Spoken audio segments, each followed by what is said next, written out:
আজকে তোমাদের স্ট্রবেরি নিয়ে কিছু কথা বলি চলো। এই যে তোমরা দেখতে পাচ্ছ, আমি কিছু গাছ বস্তাতে লাগিয়েছিলাম, কিছু গাছ মাটিতে লাগিয়েছিলাম, আর বেশিরভাগটাই লাগিয়েছিলাম গ্রো ব্যাগের মধ্যে।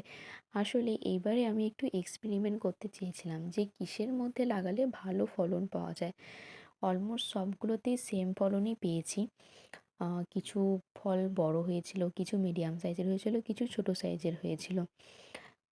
যাদেরকে আমি চারা দিয়েছিলাম তাদের কাছ থেকে ফিডব্যাক পেয়েছিলাম যে কারো নাকি ফল ছোট হয়েছে, কারো আবার ফলই এখনও আসেনি, কারো আবার স্ট্রবেরি গাছ থেকে নতুন চারা বেরোচ্ছে। তো একটা কথা আমি সবাইকে বলতে চাই, আমরা যদি গাছের সঠিক পরিচর্যা আর সঠিক সার প্রয়োগ করি তো আমাদেরকে গাছ ঠিকঠাকই বেশ ভালোই ফল দেয়।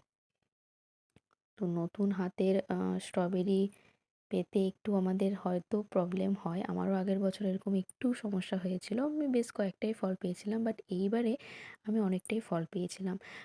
আমি সার হিসেবে ব্যবহার করেছিলাম সর্ষের খোল পচা জল, যেটা সপ্তাহে ১ দিন করে আমি দিতাম গাছকে। তো এটাতেই আমার গাছ ছিল অনেক